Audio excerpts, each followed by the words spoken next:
Facebook, YouTube, Twitter.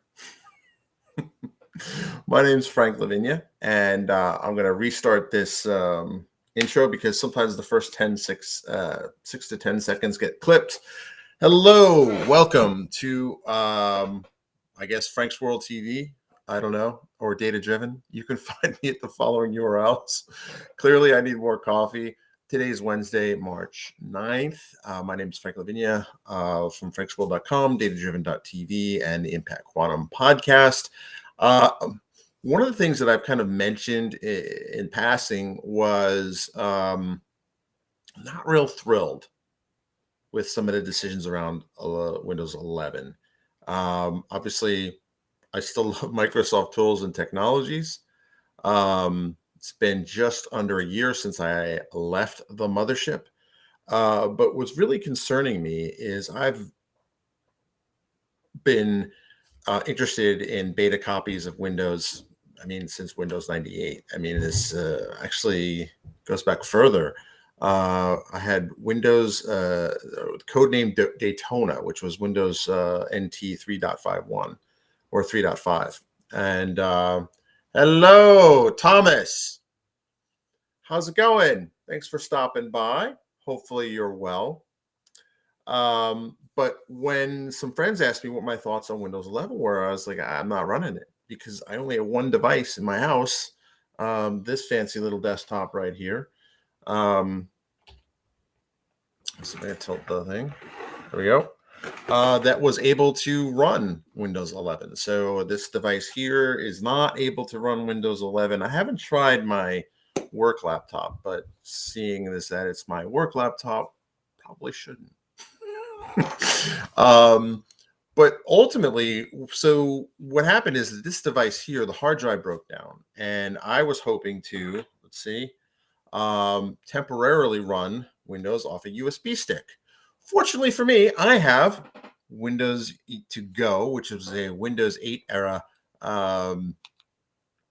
technology where you basically run it on your system on a USB stick, and you can take your computer anywhere there was hardware.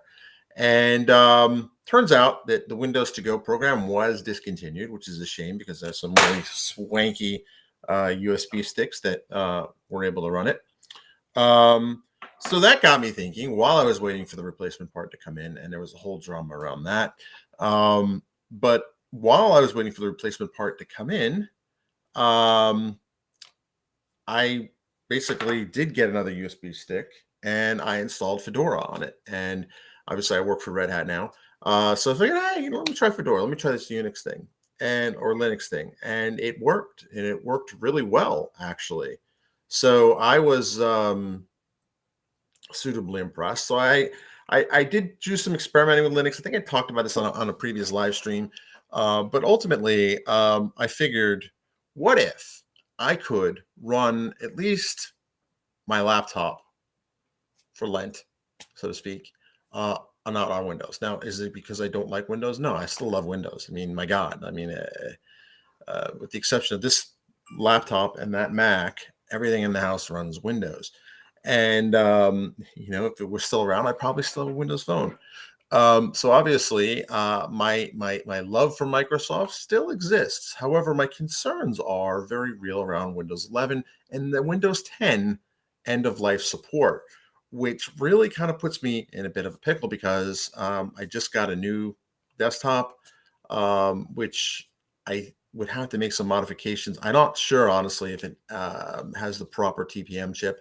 Yes, I know there's workarounds and things like that, but I'm not. Am I out of the basement? No, this is still the basement. Thanks, Thomas, for commenting. No, this is still the basement, and I'm still in my underground lair. So no, I actually, so my home office, half our house, we have a walkout basement. So I'm actually changing. I'm streaming on from a different location today.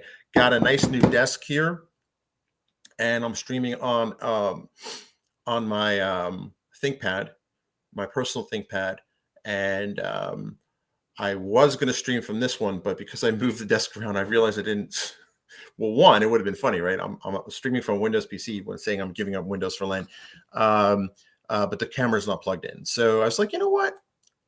Let me just do it on this. Let's see how this works. So far, it works out pretty well. Right now on this machine, I'm running Mint.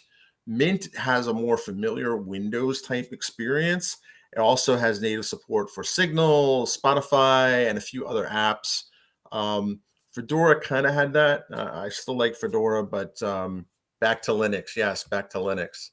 Um, and I just figured I'd try it. I mean, so far so good. I mean, I still am having troubles with if we point over to my kind of work setup there, which I've had since I worked for Microsoft, um, to get that working. Well, first off, Fedora seemed to work fine with the Lenovo docking station, so that's good.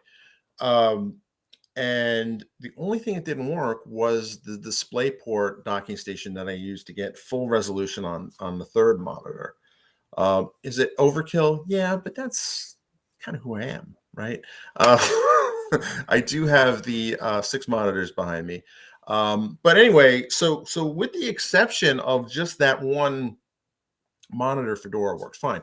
What's interesting is when I plug this in with Mint into that docking station, and that's the swanky Lenovo docking station. Actually, it came with the Red Hat laptop. Um, it doesn't work at all. Like nothing on the USB works at all. Not even the mouse, not even the keyboard, let alone the second docking station. So I'm not quite sure what's going on there. Um, who knows what's going on there, honestly. But yeah, back to Linux. So I'm not really sure what's going on with that. I'm kind of puzzled at that. So um, one of the things I'm going to try is there's another docking station that I have on my treadmill desk. Yes, I have a treadmill desk. Yes, it is awesome. I kind of, just like having that variety. And that I think has been a large part of how I kept most of my sanity during the lockdown and such. But ultimately, I'm probably going to make this machine a dual boot between Windows 10 and Mint, just because I can't run the Adobe tools on Linux. I've tried. Maybe there's something I'm missing, but I'm probably going to switch over. Maybe I'll give it a few weeks on this laptop just to say I give it a good try. I was really inspired by Linus on Tech, who's a YouTuber, and he basically, had the 30 days, challenge. But one of the other things that I can't run, and I haven't tried it actually on Mint. I did try it on Fedora. Was I installed Wine, and Wine is an application layer for basically running Windows applications on Linux. I tried Roblox. I can't get Roblox to work, but I could get Roblox Studio to work, which I thought was kind of odd. But there was some like glitching on that. I haven't tried on Mint. That was on Fedora. I actually was able to repurpose and format this. This is now an Ubuntu boot disk. I was able to boot off this. This here is a SUSE, which I found out that's how they pronounce it. I made this a SUSE boot disk. Haven't tried that yet. But what's interesting about these, and it's cool, and I've noticed this seems to be a pattern with Mint, with Ubuntu and Fedora, is that you can just install the OS on a USB and boot off the USB. And unless you click install to this computer, you basically kind of just see how it would work. And that's been great to test out. Well, do the multiple monitors work on this? Do they not? What sorts of things do and don't work? I thought that was interesting. I thought that was a very clever kind of try before you buy operation. So, I mean, I technically started this about a week or two before Lent. Lent, if you don't know, is the 40 days before Easter Sunday, major kind of Christian holiday. And it's meant to be this day where you kind of give up something so you kind of realize what you truly need is actually within you. And obviously, many people will have that different opinions on what exactly that means, but that's roughly what it means. It's a good enough definition. So I just figured, someone who's used Windows, I've already kind of not really invested in Windows 11, not because it's not good, not because it's not great. It's just because I only have one machine that runs on it. And even then, when I tried to boot off it, there was all this stuff I had to do, the TPM chip on it. And I'm like, I just bought this computer in November. I really don't feel like getting new hardware. I mean, I would love getting new hardware. I don't feel like spending money to get new hardware. Let's be real.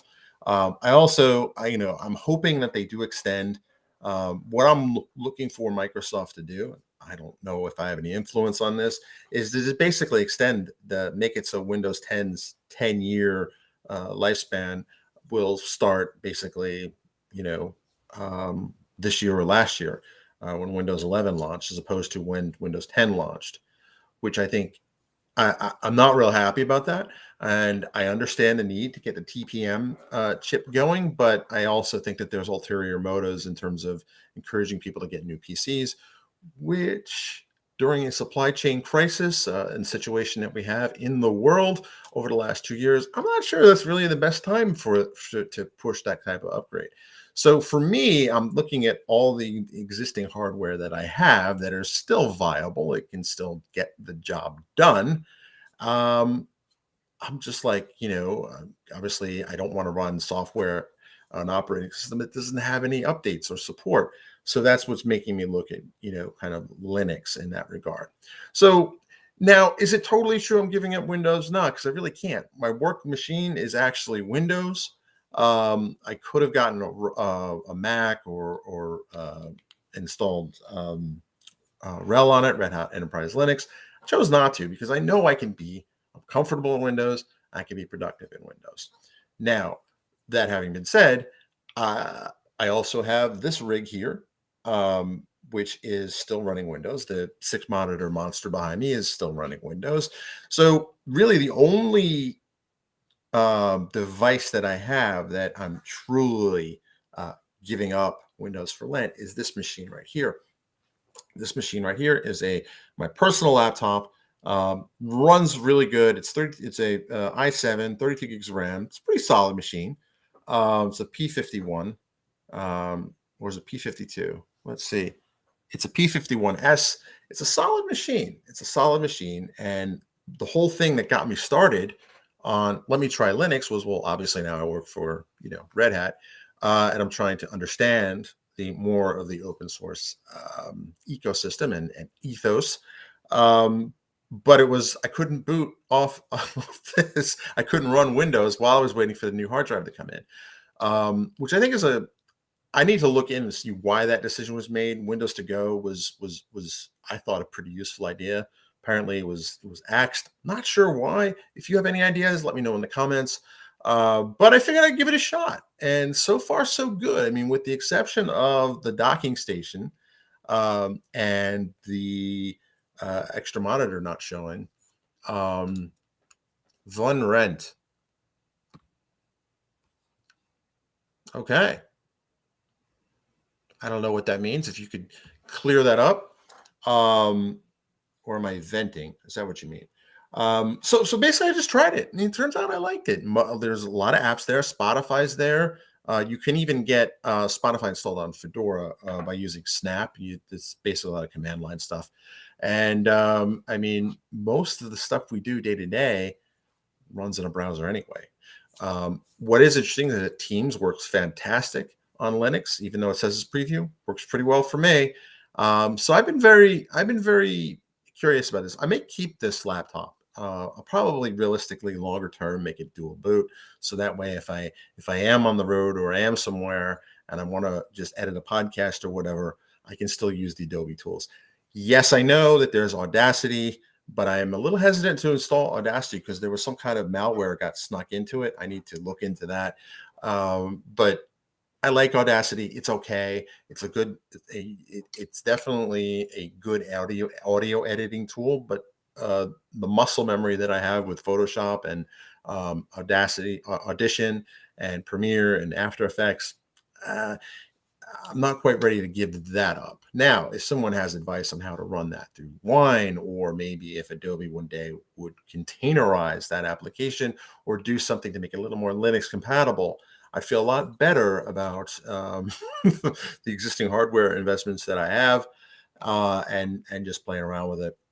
But for the most part, Windows isn't really going away. I hope historically, Microsoft has always made the right decision when customers complain, and have their concerns noted. Um, as someone who was part of the Windows 8 evangelism team, I am painfully aware of being on the receiving end of user and community disdain for the new platform. Um, but ultimately, if you see Windows 8.1, a lot of that feedback was incorporated. So I'm really hoping that with Windows 11, the same thing will happen. 11.1 or whatever vNext is going to be. I would really appreciate it if you're watching, anyone in position to make that adjustment.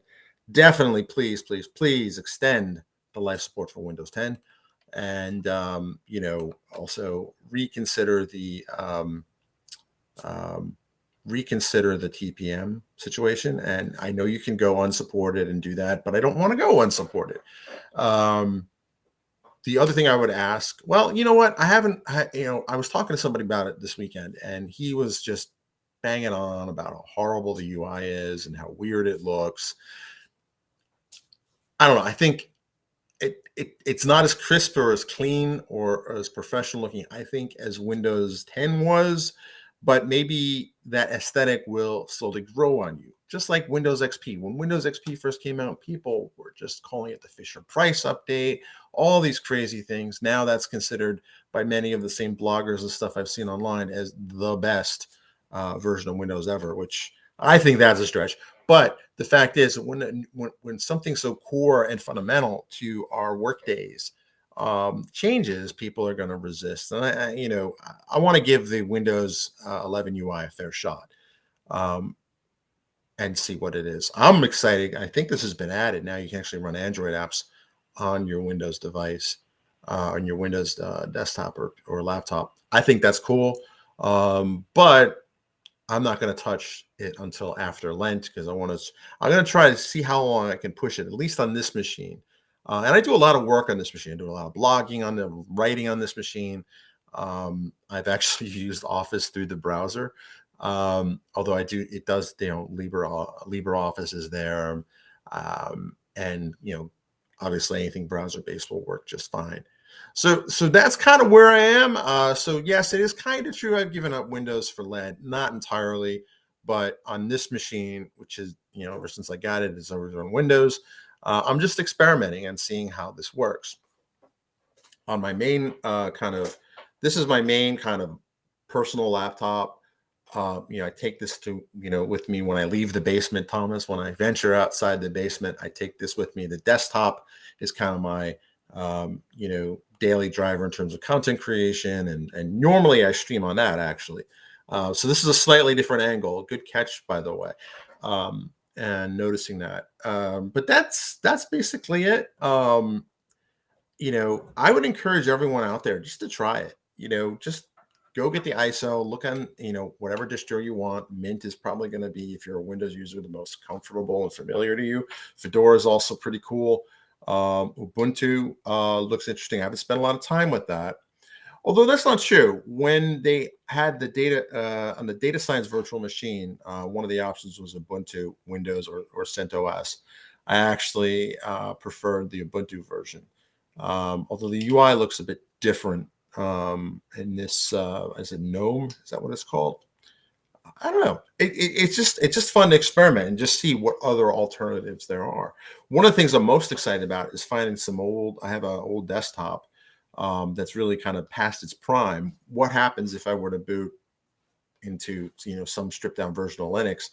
Would I get some use out of that device? I don't know. And it's just cool to try it. And I like the fact you can boot off of it, work off of it, and then unplug it, and everything's back to normal. You're not destroying your original system. I think that's a cool idea. If anyone knows how to do that with Windows, I'd love to know that. I did see a whole list of instructions. I do miss the Windows to Go product. I thought it was pretty cool.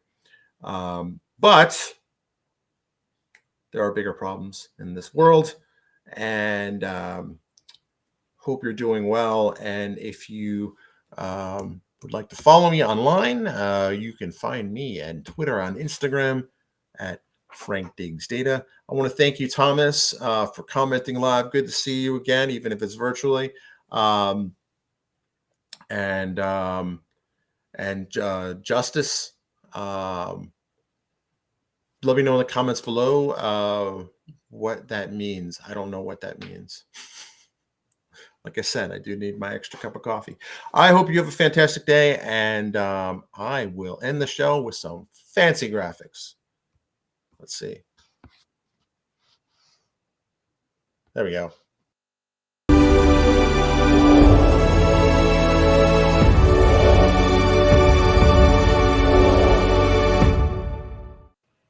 All right, that's not the stay strong and be healthy. Thank you, Thomas. Thank you, man. Thank you. I appreciate it. That was actually the wrong graphic because I was saying the stream was starting. So real-time bloopers. All right, let's see. This is the real graphic. Thomas, you stay awesome. You stay strong. You stay healthy. And talk to you later.